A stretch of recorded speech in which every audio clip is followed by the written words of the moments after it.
This observation mirrors trends in other financial markets, such as the Hong Kong stock market, which may draw in significant investment funds. However, it is important to note that the current global financial landscape is far more complex than in previous years.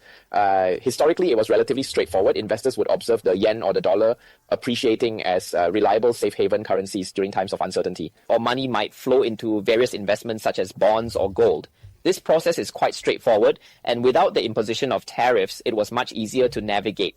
However, now, with tariffs being added to the mix, the overall financial situation has become significantly more complicated, making it increasingly difficult to simplify and understand the intricate dynamics of the global financial landscape. From the perspective of the United States, there are three main aspects to consider. The US itself, its long-standing traditional allies across various regions, and trade partners that, while economically significant, do not qualify as allies, with China standing out as the most significant among these partners. The United States employs three distinct strategies, each contributing to heightened volatility and greater interdependencies within the global financial market, thereby influencing economic stability and investment dynamics on an international scale. However, I want to emphasize that I have some significant reservations about the overall economic recovery. When examining China's comprehensive domestic export data, it is clear that while the growth rate appears impressive at first glance, there is a notable weakening in exports, specifically to the US market. This decline raises concerns about the sustainability of recovery, as reliance on a single market can be precarious for long-term economic stability and growth. So people might wonder if other trade partners such as China or the European Union could potentially replace the United States as the largest trading partner for various countries. This could indicate that the overall economy may not suffer as much from tariffs, and the market appears to be trending positively in that direction. However, there's a significant possibility that, from an industrial perspective, China's exports might reroute back to the United States, as the largest purchasing power and consumer demand come from there. Consequently, this potential shift in trade patterns has led to a sense of caution within the market, prompting stakeholders to closely monitor developments and assess their impact on supply chains and economic stability moving forward. Upon reflecting on the key levels previously noted, such as 24,874 and the broader range surrounding 25,000, it is clear that these critical points will likely present significant resistance to the overall index. Additionally, in relation to the data you referenced earlier, I wanted to point out that you might have missed it, but today Standard Chartered published a report indicating that the global market recovery may not inspire much confidence among investors and analysts alike. In Hong Kong, the current situation regarding the retail sector and the accompanying expectations index reveal that the latest report indicates the tariff policy remains unclear and ambiguous. This uncertainty is prompting many businesses to adopt a notably cautious and prudent stance in their operations and future planning. The ongoing situation has significantly put pressure on the local retail sector, causing widespread concern among business owners. Additionally, the unemployment rate has become increasingly alarming, with recent layoffs reported by prominent companies such as Eslada and Laurel, while many accounting firms are also experiencing substantial reductions in their workforce.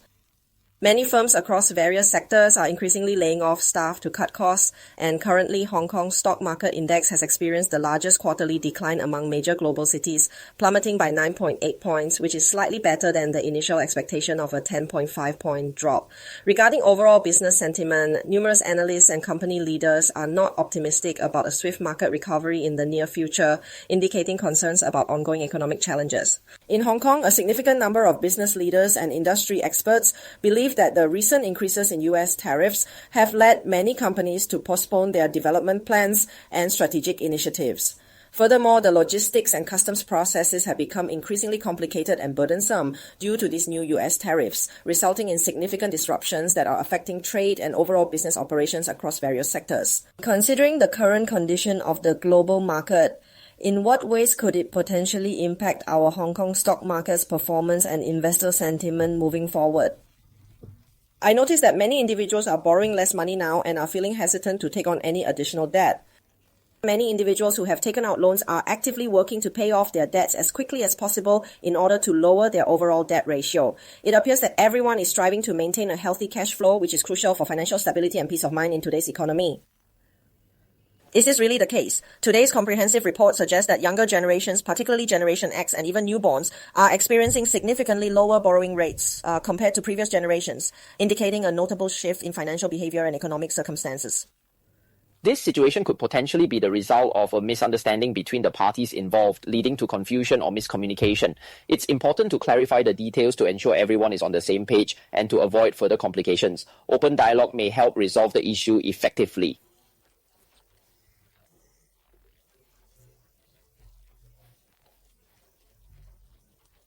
As we observe the current financial landscape, it appears that everyone anticipates interest rates to stay at low levels for the foreseeable future. However, I would like to emphasize that there seems to be a notable trend of funds withdrawing from the bond market. This significant movement of capital directly contributes to an increase in global financing costs, which could have broader implications for the economy and borrowing conditions. Yes. But will this trend continue to persist over time? That's a more complex issue than it initially appears. To put it simply, the funds are not merely leaving for various other reasons. There are growing concerns regarding the government's overall ability to effectively repay its mounting debt obligations in a timely manner. This situation has raised significant apprehension among investors and financial analysts alike. Concerns about potential instability impacting the government's credit rating are rising. Historically, during periods of economic or political uncertainty, investors would typically seek refuge by directing their funds into the bond market as a safer investment option. However, the current trend appears to be the opposite, as capital is increasingly flowing out of the bond market instead of seeking its relative safety during such turbulent times. This shift raises questions about investor confidence and market dynamics. Recently, for example, we have observed a significant and noticeable inflow of funds into Bitcoin, indicating growing investor interest. Yes, this observation appears to strongly indicate a significant generational shift away from traditional safe haven assets, such as gold or government bonds. How exactly does this evolving trend reflect in the overall stock market dynamics and investor behaviors? Returning to conventional economic views, it is widely understood that when bond yields rise, bond prices tend to fall, which generally creates favorable conditions for the stock market to thrive. However, whether this long-standing relationship still holds a strong correlation in today's financial climate requires further observation and analysis. Therefore, a cautiously optimistic investment strategy remains advisable across different markets to navigate potential shifts and capitalize on various opportunities while managing risks effectively. No matter whether you are in the US or in Hong Kong, it is crucial that you make your predictions very carefully. The risk is quite high. Yeah, that's right. Even if the upward momentum isn't particularly strong right now, I would suggest that now is not the ideal time to sell off your assets heavily. To elaborate further on what I just mentioned, it's mainly because many people remain confused about the reports, which is genuinely quite disheartening for all involved. People might be predicting their own future salaries or feeling anxious about family finances, inflation rates, economic slowdown, and job security. These three significant factors are heavily influencing our generation's outlook and decisions in today's rapidly changing world. Newborns and baby boomers alike are anticipating that income growth will likely be significantly weakened in the near future, leading to a cautious approach to financial management. As a result, borrowing is considerably down, and many individuals prefer to hold on to more cash as a safety net. This trend reflects a broader concern about economic stability and the financial well-being of households during uncertain times. As I previously mentioned, factors such as rising inflation, a potential economic slowdown, and shifting employment prospects will all significantly impact family finances over the course of the next 6 months, influencing budgeting decisions and overall financial stability for many households. Approximately 39% of consumers are reducing their dining out and travel expenses. Everyone seems to be spending less money these days and is not using as much of their resources overall, likely due to economic uncertainty and the need for financial caution. Oh, but I really want to ask an important question. While it's true that many baby boomers should be retiring by now, it's interesting to note that some of them are still actively participating in the workforce. I wonder what factors are influencing their decision to continue working rather than enjoying their well-deserved retirement. The baby boomer generation is now reaching retirement age, so it makes perfect sense for them to actively work on reducing their outstanding debt. As for whether they should proceed with that decision or not, when it comes to Generation X, they are specifically defined as individuals who were born from the late 1970s to the late 1980s, a unique demographic often characterized by their distinct cultural influences. Traditionally, individuals in this age group, typically ranging from their late 30s to early 40s, have been viewed as the backbone of both the economy and the workforce, contributing significantly to growth and stability. However, approximately 20 years ago, this established situation started to undergo a noticeable transformation, leading to shifts in employment trends, job security, and economic roles for this demographic. You start to see these individuals being increasingly labeled as high risk, often referred to as the 3 highs or 3 no's, specifically those who have been in the workforce for 15 years, consistently earning over $55,000 annually, and who are approaching the age of 50. This demographic is considered particularly vulnerable to job loss and layoffs in the current economic climate. This notable trend has been evident for nearly 20 years, and if we take a closer look at today's situation, it might be even more severe than in the past. This specific age group appears to struggle significantly more with adapting to rapidly changing new technologies compared to their younger counterparts in the workforce. This is quite understandable.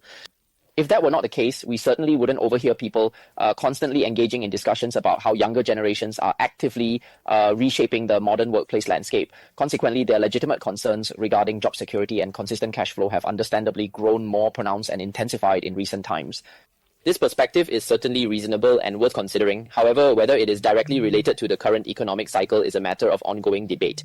It may in fact be more closely tied to deeper structural economic issues, which is something I have keenly observed in recent analyses. However, whether these observations can be effectively applied to the dynamic investment market is still open for discussion among experts and analysts in the field. More evidence and analysis may be needed to draw definitive conclusions. As I mentioned earlier in our discussion, a growing number of individuals are tightening their wallets significantly, consciously avoiding unnecessary spending due to the ongoing pressures from inflation, tariffs, and various other economic concerns.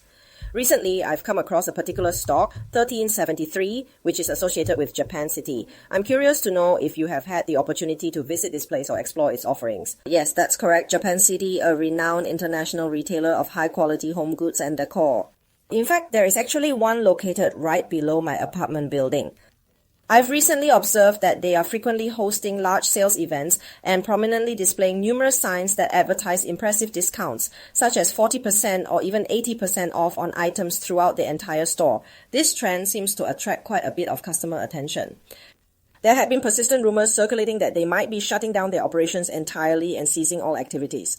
However, the management has clearly stated that they are not in the process of closing down, but rather they emphasize that their financial situation is very healthy and that their operations are proceeding normally without interruption.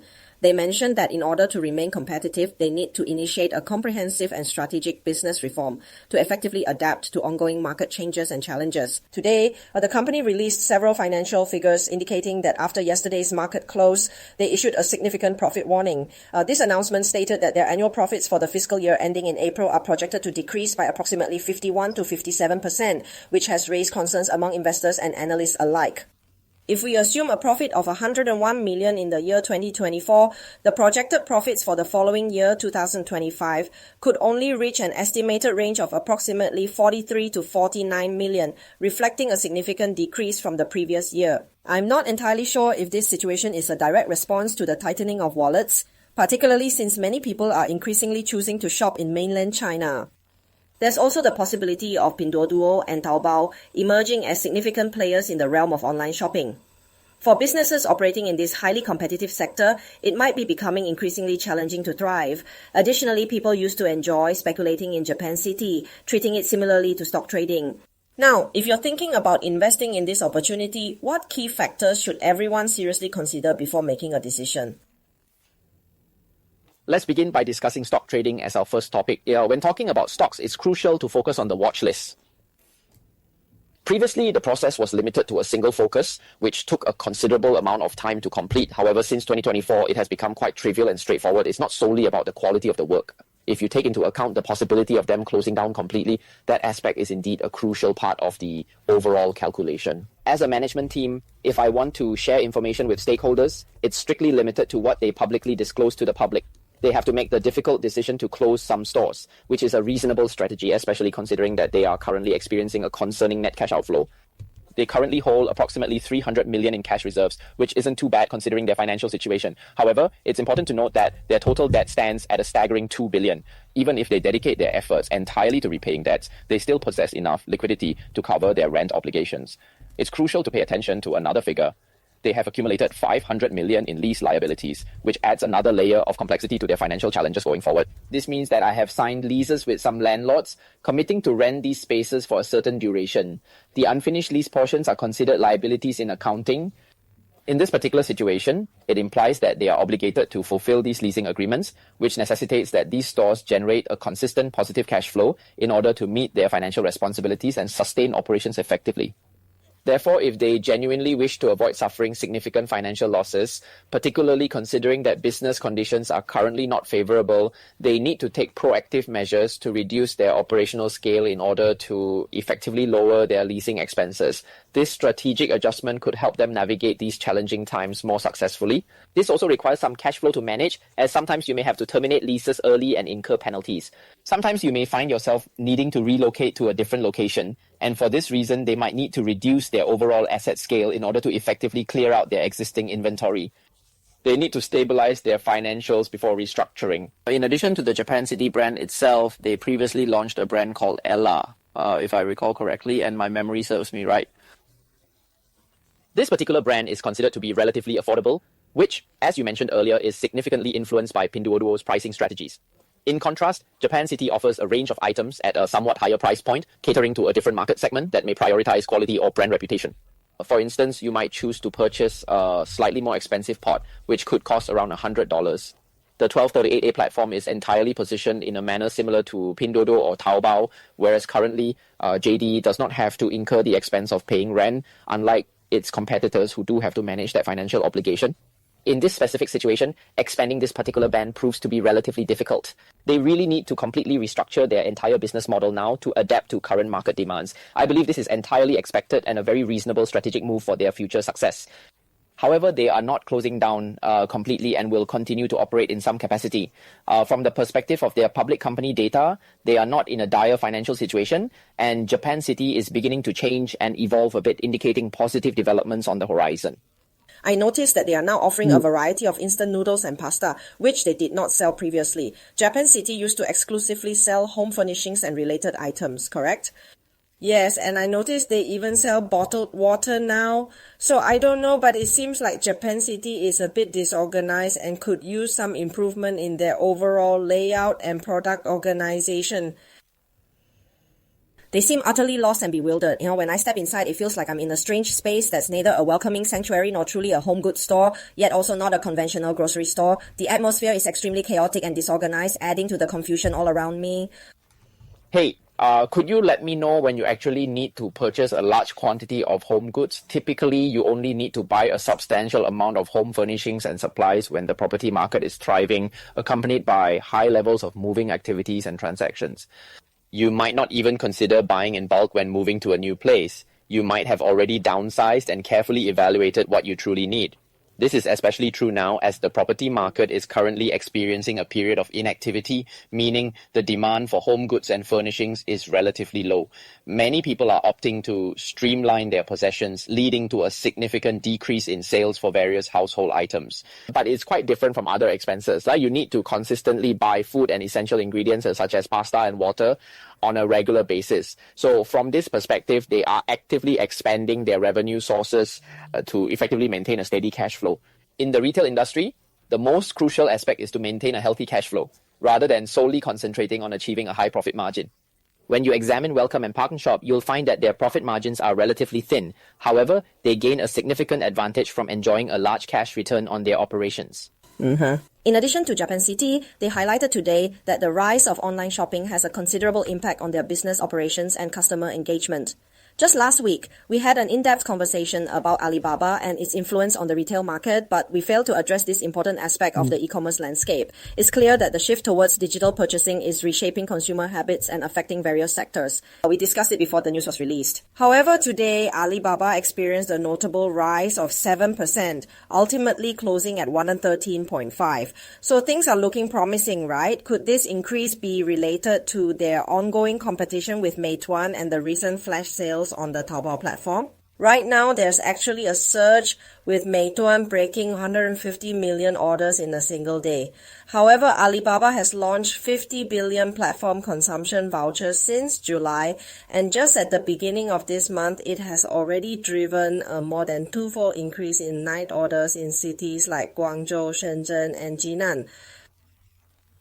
Moreover, there are over 600,000 stores nationwide experiencing a spike in night orders.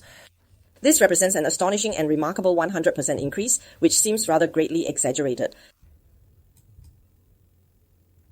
Yes, I agree. But when it comes to this complex ecosystem, I honestly find it challenging to evaluate it properly. Unfortunately, I don't have a clear point of entry to provide meaningful comments on it. You can clearly see that both the central and local governments are acutely aware that the entire retail market, which notably includes the delivery market, is currently grappling with a significant issue of intense internal competition that is affecting various aspects of the industry. This heightened awareness may lead to potential interventions or strategies aimed at addressing these challenges effectively. This indicates that the entire ecosystem is undergoing a phenomenon known as internal competition, where every component is constantly engaged in a struggle against one another, akin to a whirlpool swirling downwards. However, this dynamic process is perpetually in motion, creating a cycle that continuously spins and evolves. Yes, this is the situation of internal competition. Currently, we are witnessing a complex situation where we have what we refer to as inexpensive goods competing intensely among economically disadvantaged individuals. From a traditional economic perspective, this scenario leads to deflation. But why is deflation a concerning issue for the overall economy and consumers? It's because it closely resembles a person who is feeling cold. Slowly, the heartbeat weakens, leading to a lack of vitality in the economy. Although at the beginning of our program, we mentioned that there are signs of economic recovery, which positively affects the investment market. In reality, everyone is fully aware that the internal competition situation on the ground is exceptionally severe, with individuals and organizations fiercely battling one another. The authorities genuinely hope to effectively suppress this escalating situation, whether it be through surgical interventions or implementing various strategic policy measures to restore balance. They want to pause this situation so that everyone doesn't compete to the point of self-destruction. But everyone needs to survive, so they can only proceed this way. We often feel that when compared to other global economies, the Chinese economy is actually very unique and distinct in its structure and growth patterns.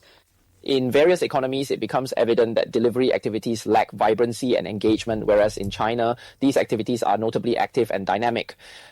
This heightened activity is primarily driven by generous subsidies and several other influential factors. However, this cannot continue indefinitely. It's merely a way to save cash, and everyone is relying on having cash. It's like this, but you can burn for a while. And also, on some takeaway platforms, when you go to overseas markets, you can rely on burning your competitors out, thus allowing yourself to dominate or create an oligopoly. However, it's quite challenging to achieve that domestically, primarily because there are numerous affluent platforms similar to yours. You'll need to compete with them in an intense burning contest, much like what Meituan and LME are currently doing. Everyone is just struggling to achieve victory in their endeavors, and I consistently recognize this challenging situation. However, in the end, I truly cannot determine what you can passionately fight for. Speaking of Alibaba's stock price, it has actually managed to break through the previous single penetration point, and today the outlook is quite positive, with the stock price rising significantly by 7%. I would like to return to focusing on breaking through the important 10-day moving average line. It's challenging the 50-day line now, which is a significant resistance. The 50-day line is around 114.5, forming considerable resistance. Even if it breaks through, it still can't stabilize immediately. In the short term, there might be some consolidation at these levels. At least it has successfully broken the previous downward trend that had been concerning many analysts. If you take a closer look at the medium-term resistance level, it's currently situated around the 122 mark. However, some employees have mentioned in discussions that although they might have captured a significant number of orders, which totals around 80 million, there are still challenges ahead that need to be addressed to maintain this positive momentum moving forward. The core issue is that if you move too quickly, they become anxious that everything might come to an abrupt end, or that the available subsidies will decrease, or that the current discounts will expire, ultimately resulting in a sudden and significant drop in support. In the rapidly evolving tech world, such uncertainties are simply unavoidable. There's a constant worry that growth may not be sustainable over the long term. This concern is even more pronounced when compared to traditional industries, where the primary focus often revolves around the possibility of cash flow not consistently coming in. In tech, the pace of innovation and market changes adds an additional layer of anxiety for businesses striving to maintain their momentum and secure their position in a competitive landscape. Everyone fears losing money suddenly, with cash flow just flowing out.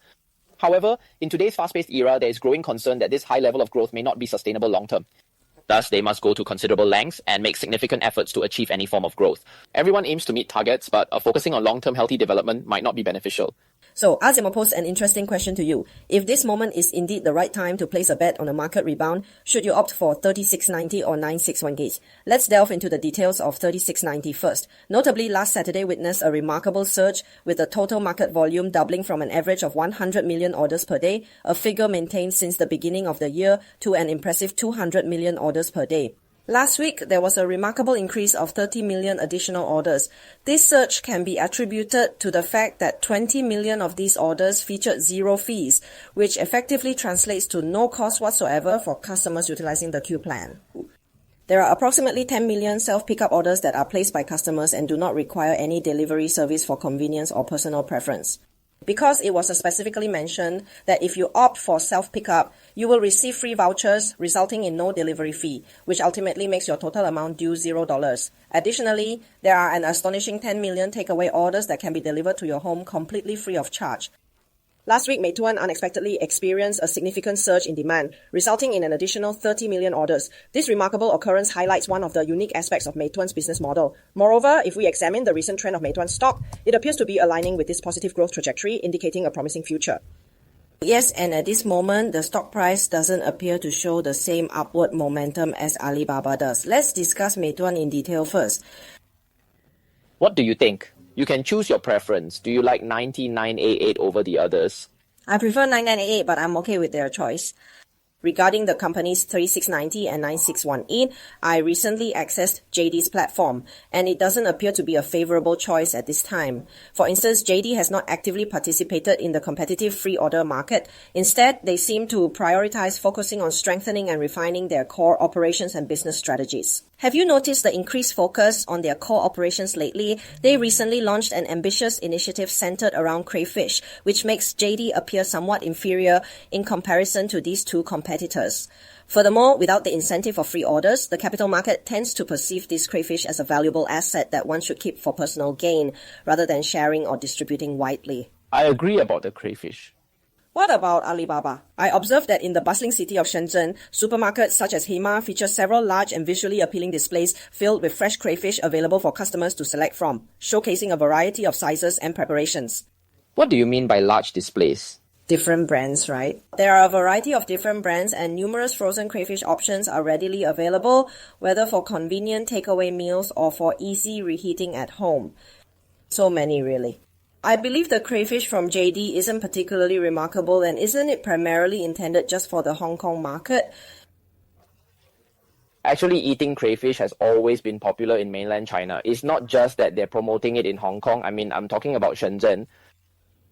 Okay, so this particular event is considered JD's strongest event, right? If you think about it, although I often say that burning money isn't a healthy practice for one's finances, in a way, it can serve as a metaphor for careless spending. In the short term, however, it is crucial to respond effectively to the market demands. The essential question remains about how much you are willing to invest. At the very least, they have offered 3590 to demonstrate some level of sincerity in their intentions.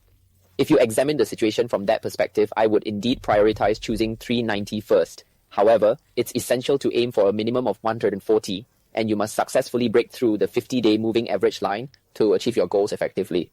At least there's some support. The 50-day line has support, and 133.5 is your first target, and then 140. I think 140 is conservative.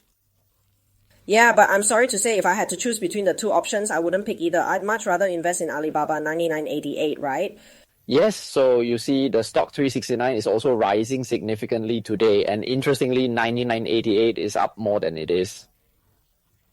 It appears that they all experience significantly larger fluctuations in their performance. However, that's perfectly acceptable. It really depends on your individual preferences and what you personally find appealing. Please feel free to share with us which option you prefer or find more suitable for your needs. We're eager to hear your thoughts and understand your choices better. Haha, 231, Li Ning. Li Ning has officially announced the latest operational status for the second quarter of the fiscal year. As of June 30, the company reported that their number of sales points across China, excluding the Li Ning Ying line, has reached a total of 6,099 locations, which reflects an increase of 11 points from the previous quarter. This growth indicates a positive trend in their retail presence. I would also like to ask you about your perspectives on sports brands in China, particularly focusing on Li-Ning. I've recently observed that they are beginning to open a significant number of new retail stores in Hong Kong. Have you had the opportunity to visit any of these new locations? I'm curious to hear your thoughts on their presence and strategy in that market. I've passed by, but I haven't specifically gone in.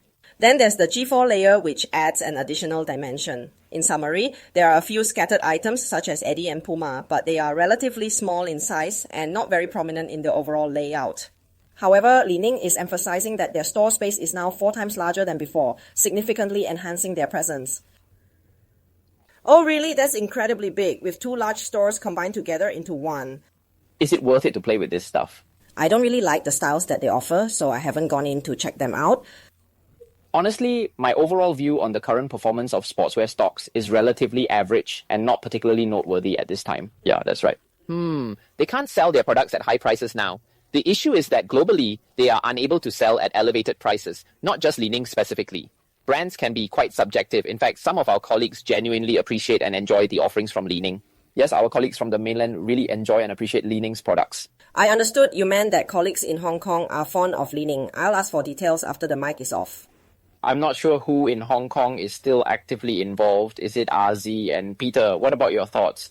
How loyal do you consider yourself to be when it comes to sportswear brands? Actually not very loyal, right? What do you have? If you think about it, Jensen and Nike really aren't that far apart for you, are they? I would like to mention that recently, didn't you say there is a popular Swedish brand that we should check out? It's similar to experiencing increased brand loyalty, if you know what I mean. Oh, this is truly just taking it one step further, isn't it? What I want to convey is that for more professional or niche-specific brands, their overall image tends to be a bit more distinct, and customer loyalty to such brands is typically higher. At least with those brands, you have a clear alternative or way out if needed. However, Li-Ning stands out as a comprehensive sports brand that offers a wide range of products, making it versatile but perhaps less specialized in any one area compared to others. The model is somewhat similar to that of Nike's approach. Nike is a well-known single brand that encompasses various sports and athletic activities. However, Nike possesses a very distinct and recognizable image, along with notable strengths across a wide range of sports disciplines. They have invested a significant amount of time and resources into developing this unique brand identity, allowing you to view them as a comprehensive collection of specialized sports expertise and innovative products. For example, running and basketball, especially basketball, are among their key strengths and areas of expertise. To capitalize on this potential, Li-Ning needs to invest a significant amount of cash to enhance their performance and market presence. And some additional marketing expenses will be necessary to effectively compete for these lucrative markets.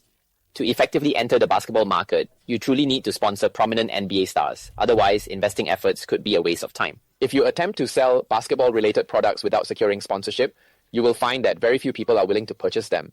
In the realm of basketball, the NBA is nearly synonymous with the sport itself. There are virtually no other leagues that hold significant relevance or impact in the eyes of fans and consumers. From a strategic business perspective, this is the significant dilemma that Li-Ning currently faces. I'm referring to specialized sports brands such as ON, Coca, and even Lululemon. Each of these brands possesses unique and distinctive identities that are specifically tailored to appeal to particular sports and athletic activities, catering to the needs of their targeted audiences.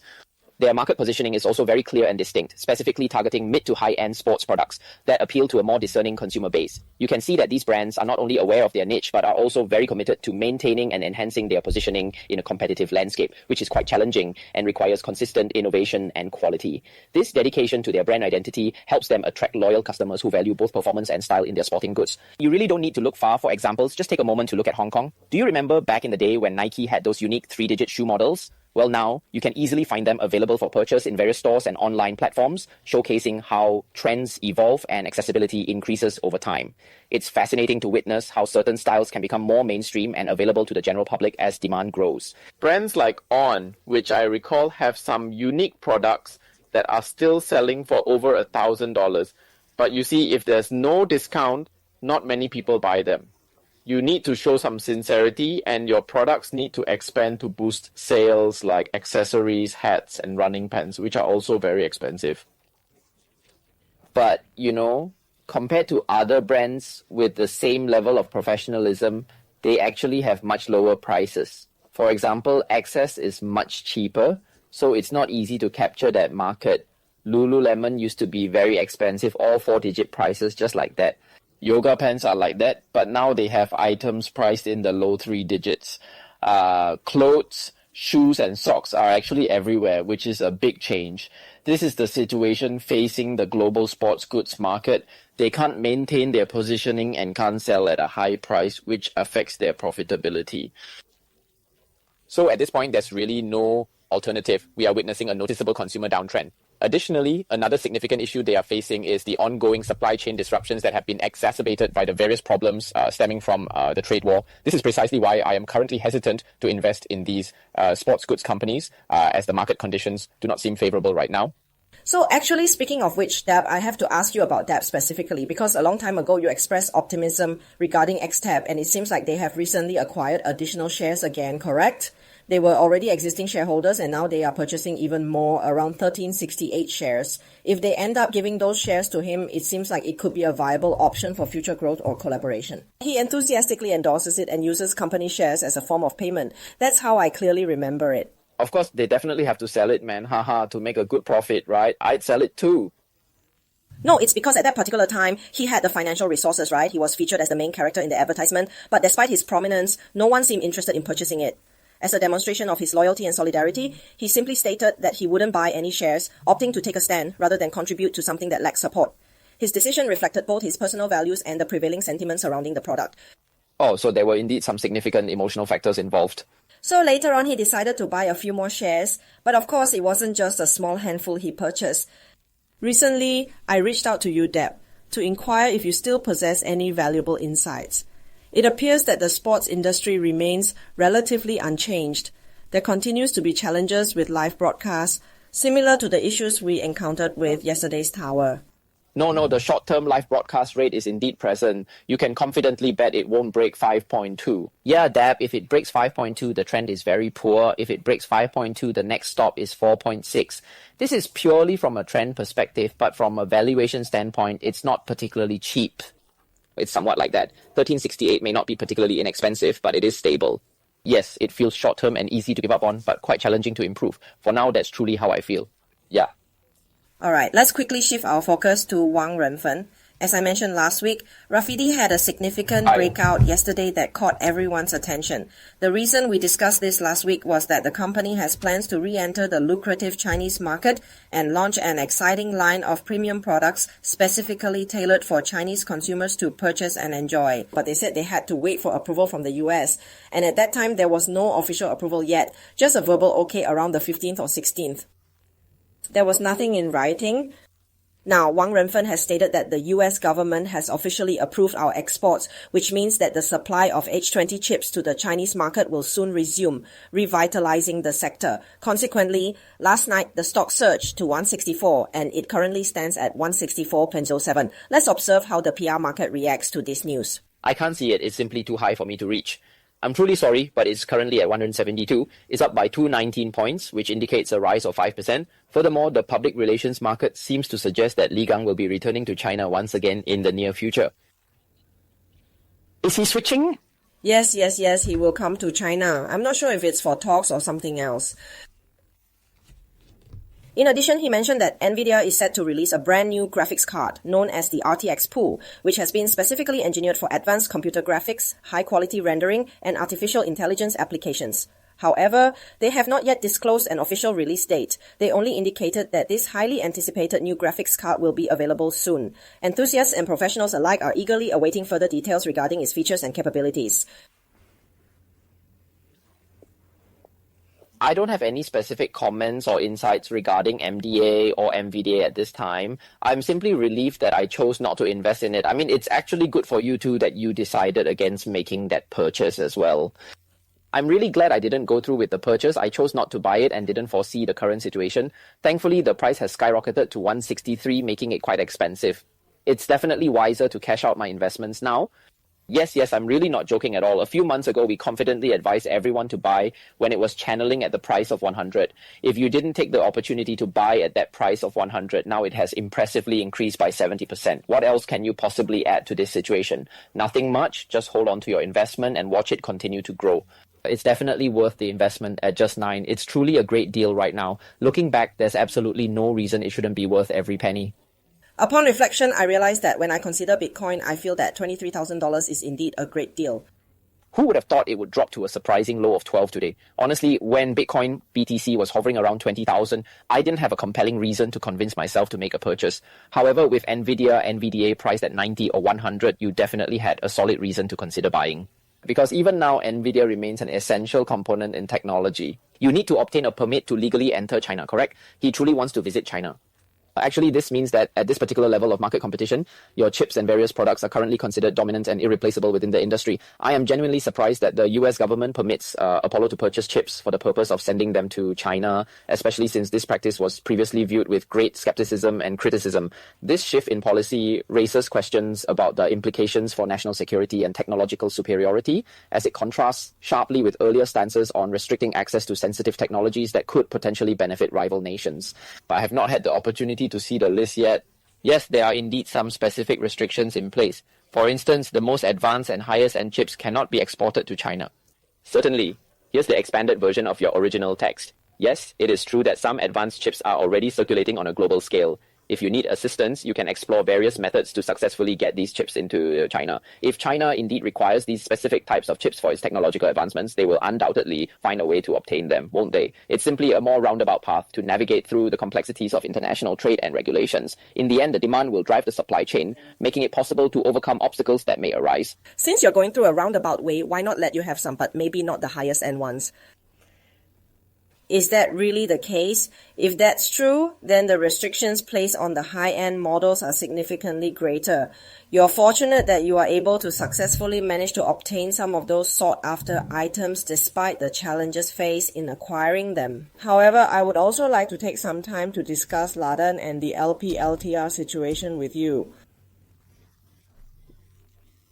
Yes. It's been some time since we discussed that. Yes, but have you already officially retired from that position or role? No, there's absolutely no cost involved in this process. It's quite similar to the previous instances when I estimated the goods, and everything was assessed at a zero cost. This situation is definitely not comparable to how Xiaomi operates, right? I'm intentionally keeping a low profile regarding this matter, haha. Actually, it wasn't quite like that at all. The last time I took a closer look at the P market, it was definitely not ready for any changes. At that moment, the P market was sitting at 149.19, and it seemed to be holding steady without any signs of movement. Yes, because the United States is clearly stating that if Russia does not promptly cease its aggressive hostilities against Ukraine, they will impose severe economic penalties that could significantly impact Russia. They will implement it. However, this particular factor seems to inexplicably stimulate PLTR, which has experienced a significant surge in its stock price. The trading volume surged significantly, reaching an impressive $12 billion USD, likely due to the recent announcement by the US president, who stated that an important agreement had been reached to supply weapons to NATO forces. They will fully cover the associated costs, ensuring that the US doesn't have to incur any expenses. This positive news also stimulated PLTR's stock to surge significantly. It now appears that fewer individuals are paying close attention to the ongoing conflict in Russia. Is this situation truly so significant that it warrants a dramatic increase to 149 in terms of its impact or relevance? Certainly. Here's the expanded version of the original text. No, as long as the world remains in a state of conflict and unrest, it is indeed experiencing a high point of tension. Military stocks and defense-related investments will consistently prove to be profitable in such uncertain times as nations prioritize security and defense over other sectors. This ongoing demand indicates a robust market for military-related industries as geopolitical tensions continue to rise globally. In the year 2025, military contracts extend far beyond just the traditional giants like Lockheed Martin or Boeing. While these companies frequently showcase their advanced aircraft, which indeed have practical applications in various military operations, the true strength and influence now reside in the realm of intelligence analysis. This shift highlights the increasing importance of data-driven decision-making in modern warfare and defense strategies. That's the crucial aspect, the thorough analysis and detailed computation of intelligence that truly matters. So, PLTR is fundamentally based on this innovative concept. Likewise, Excel also effectively showcases its historical performance, correct? It truly relies heavily on its advanced ability to track down specific targets, not merely capturing but ultimately eliminating them. So, if that's truly the case, can it be reasonably considered the NVIDIA of the military stock investment sector? It's a little bit complicated, haha. No, it refers to a contemporary military stock. Would that be a more accurate description? My main point is, could anyone truly replace it if it were to be lost? Could there potentially be other competitors in the market? For now, it appears to be the dominant player. It has a dominant advantage because it is in the software industry. Their unique competitive advantage may not primarily stem from advanced data analysis. Rather, their strength lies in not being as overwhelmingly powerful as the NBA. Additionally, their leadership position in the market is largely attributed to the fact that the barrier to entry for NVIDIA is predominantly rooted in effective supply chain management, where they maintain significant control over both the upstream and downstream processes, allowing them to navigate challenges more effectively. So it's not easy to shake or disrupt their established position in the market. However, in the fast-paced technology world, especially with the innovative help of artificial intelligence, the barrier for conducting comprehensive data analysis is relatively lower than it was before, allowing new players to enter and compete more effectively. Therefore, I firmly believe that their competitive advantage should not be directly compared to that of NVIDIA. If one truly wishes to make a comparison, it is important to note that their barrier to entry is not as high, and they do not possess as strong a competitive moat or protection against rivals as NVIDIA does. So, everyone should certainly keep a close eye on NVIDIA in the coming months, especially if Huang makes a visit. When China officially signs contracts or potentially meets with relevant Chinese officials, we will observe how NVIDIA's trends evolve alongside PLTR's performance trends. After all, I firmly believe the world is unlikely to be peaceful in the foreseeable future. It will always be, oh, what a pity, 7-2. It's truly a pity indeed. Well, this episode is almost over now. Next week, you should be appearing in person for the show, right? I'm currently at my company, and I can confidently say that I won't be fired anytime soon given my performance and dedication. And next week, there will be a special segment with a lovely lady coming to talk to us about different ETFs, including open source asset ETFs.